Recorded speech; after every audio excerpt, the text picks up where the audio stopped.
नमस्कार। हैप्पी संक्रांति। वैसे तो अब एक चलन सा हो गया है कि हर फेस्टिवल 2 दिन मनाया जाता है और पहले ऐसा नहीं होता था। संक्रांति हमने हमेशा 14 तारीख को ही मनाई है, लेकिन अब ये 14 के अलावा कहीं अक्सर 15 को मनाई जाती है, या कुछ लोग 14 को भी मनाते हैं, कुछ लोग 15 को मनाते हैं। तो ये अपने अपने कंफर्टेबल या विश्वास की बात है। वैसे संक्रांति जो होती है, मकर संक्रांति, या एक दिन पहले जो लोहड़ी होती है, इसका मेन मकसद यही होता है कि जो नई फसल होती है उसको भगवान को अर्पित करते हैं, और उसके साथ हम आने वाले समय में की अच्छी कामना करते हैं, भगवान से प्रार्थना करते हैं कि आने वाले वक्त में सब कुछ अच्छा अच्छा हो। तो मुझे याद है बचपन में जब ये मशीन वगैरह नहीं थे और ओखली में कूट करके हरे हरे धान के चूड़े आते थे हमारे यहाँ, और उसका अलग ही मीठा एक टेस्ट होता था। वैसे 1 महीने का जो खरमास होता है हमारे हिंदू धर्म में, हिंदू संस्कार में, वो आज के दिन, मकर संक्रांति के दिन खत्म होता है, और आज से शुभ काम, शादी ब्याह या इस तरह का कुछ भी शुभ काम शुरू हो जाता है। तो कह सकते हैं कि खरमास, खर मतलब खर को कहते हैं जैसे कुछ कड़ा या बहुत शुभदायी फल ना देता हो, ऐसा माह होता है खरमास, जो 14 दिसंबर से 14 जनवरी तक का होता है। उसके बाद संक्रांति होती है, और फिर ये बढ़िया वाला समय शुरू होता है जिसमें शुभ मुहूर्त होते हैं, शादी ब्याह होते हैं, मुंडन होते हैं। जो बहुएं दिसंबर में शादी होकर ससुराल जाती हैं, वो इस 1 महीने के बाद वापस अपने मायके आती हैं। और यूपी के कुछ जगहों पे, बनारस में भी आज के दिन पतंगबाजी बहुत होती है। गंगा के उस पार पतंग कंपटीशन होता है। और सबसे पहले तो संक्रांति के दिन सुबह नहा करके, और कुछ अनाज के रूप में खिचड़ी होती है, दाल चावल हल्दी नमक, उसको छूते हैं और उसे दान करते हैं। हमारे हिंदू या सनातन में एक ये बहुत अच्छी बात है कि हर फेस्टिवल के उसमें दान पुण्य जरूर होता है। और इससे जो पहले ब्राह्मण लोग थे, जो सिर्फ कथा वाचन या ज्ञान देने का काम करते थे, उनकी जीविका चलती थी।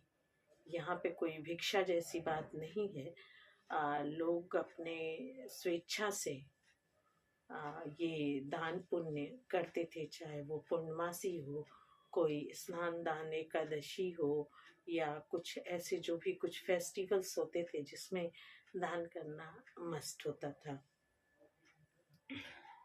इसके अलावा सुबह सुबह दही चूड़ा, तिल की बनी हुई चीज़ें, गुड़ की बनी हुई चीज़ें खाने की प्रथा है। उसके अलावा उड़द के दाल और मिक्स दाल की खिचड़ी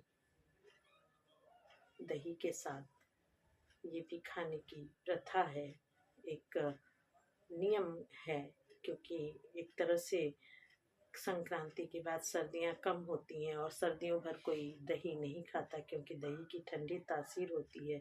तो इस दिन से दही खाना भी प्रारंभ करते हैं। ये एक संकेत शुभ वो होता था कि धर्म के नाम पे जो चीज़ें बनाई गई हैं, वो सारी अंध विश्वास के उस पे ही नहीं बनाई गई हैं। हर चीज़ का अपना एक महत्व होता था, और किसी न किसी वजह से वो नियम कायदे कानून, फेस्टिवल्स वगैरह, खाने पीने की चीज़ें, हर एक फेस्टिवल पे कोई ना कोई खास डिश, कोई ना कोई खास सब्जी खाने का चलन था। क्योंकि इसी बहाने जो लोग नहीं खाते थे वो जरूर खाते थे कि ये इस तरह से खाया ही जाता है। तो इसलिए भी मैं अपने सनातन का बहुत रिस्पेक्ट करती हूँ, क्योंकि सनातन हमें स्वस्थ रहने के लिए, हमारे स्वास्थ्य के लिए बहुत सारी चीज़ें धर्म और आस्था से जोड़ के बताता है। इसके साथ ही जो एक लोगों की मदद करनी चाहिए, दान पुण्य करना चाहिए, वो भी हमें ये संस्कार सनातन ही देता है। बीच में भारत बहुत समय तक गुलाम था, तो उस समय ये सारी रीति रिवाज, संस्कृति, संस्कार जो छूट गए थे, लेकिन फिर शिक्षा, अंग्रेजों और मुगलों ने जो शिक्षा की रोक लगा दी थी, शिक्षा व्यवस्था को, जो हमारा गुरुकुल का था, उसको ध्वस्त कर दिया था। तो ज्ञान की कमी की वजह से इन सब चीज़ों का जो बेनिफिट है वो लोग नहीं समझ पाते हैं। तो उनको धर्म और आस्था से जोड़ करके उनका पालन करने के लिए लोगों को मजबूर किया जाता था। मजबूर का मतलब फायदे के लिए, क्योंकि जहाँ ज्ञान नहीं होता है तो वहाँ आप उनको उसकी सार्थकता नहीं बता सकते। तो एक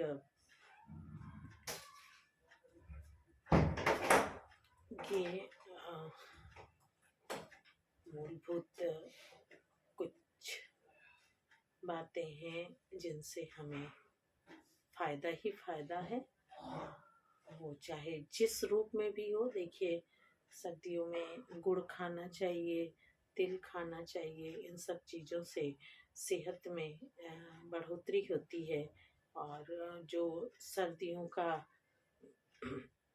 मौसम चेंज होता है, अक्सर आपने देखा होगा कि चाहे सर्दियाँ हो, गर्मियाँ हो, बरसात हो, जब भी मौसम चेंज होता है तो हमारी बॉडी में उस तरह के खाने पीने की चीज़ें होनी चाहिए जो इस चेंजेस को एक्सेप्ट कर सके और उसके अनुकूल अपने शरीर को बना सके। तो इसलिए भी हर फेस्टिवल, हर सीजन से जुड़ी हमारे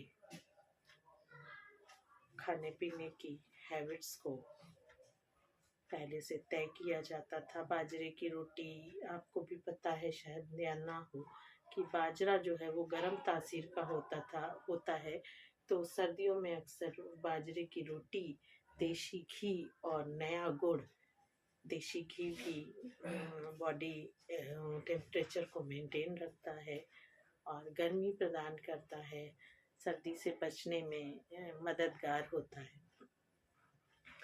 तो कुल हमारा जो अभिप्राय है या था लोगों का, कि सीजन के हिसाब से, मौसम के हिसाब से आप अपने आप को स्वस्थ रखने की चीज़ें खाइए, जिनसे भरपूर मात्रा में विटामिन मिनरल मिलते हैं, उन्हें खाइए। साथ ही उस तरह की एक्टिविटी हो। पतंग उड़ाने का मतलब सिर्फ ये नहीं था उस समय कि आप एक दूसरे से पतंग में मौज करें। देखिए, पतंग अक्सर खुले में उड़ाते हैं, और जब खुले में आप पतंग उड़ाएंगे तो धूप का पूरा आपको बेनिफिट मिलेगा, विटामिन डी शरीर में जाएगा।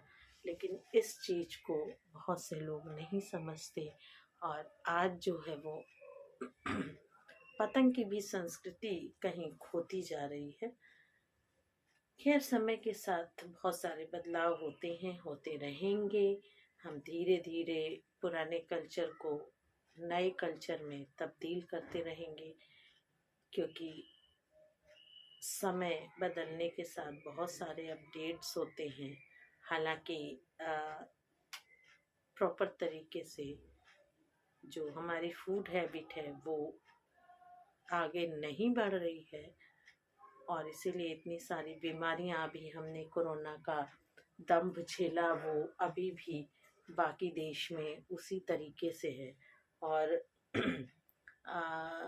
हमने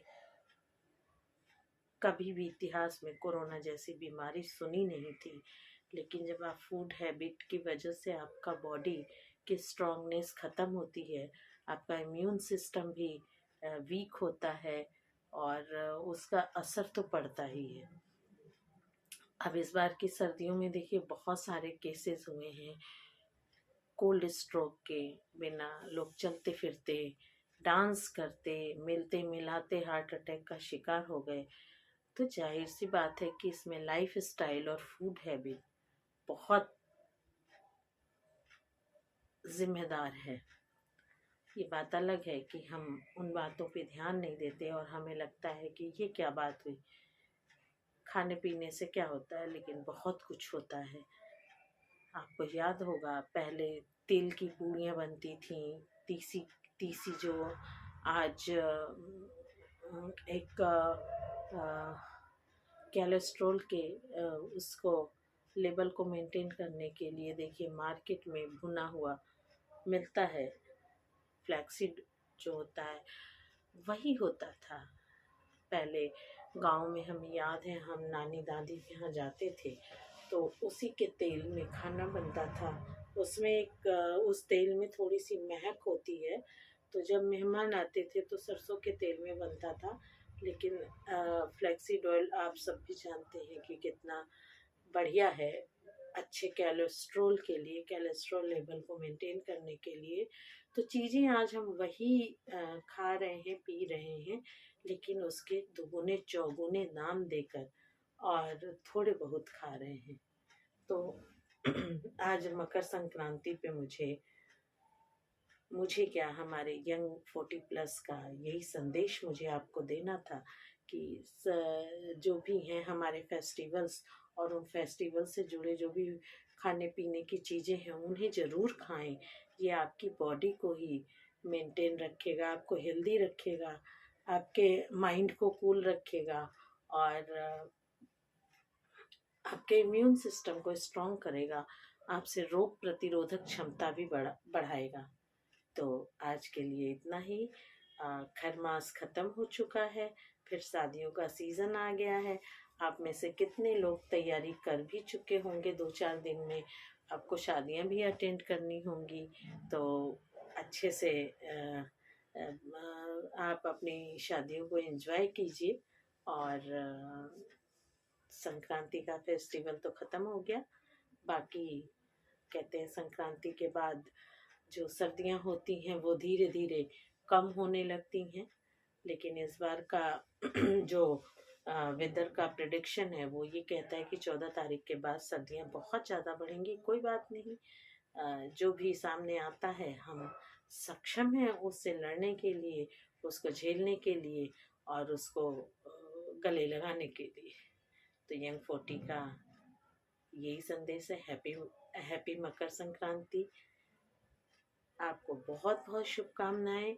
ईश्वर आप सबको खुश रखें, सुखी रखें, समृद्ध रखें और हेल्दी रखें। तो टेक केयर योरसेल्फ।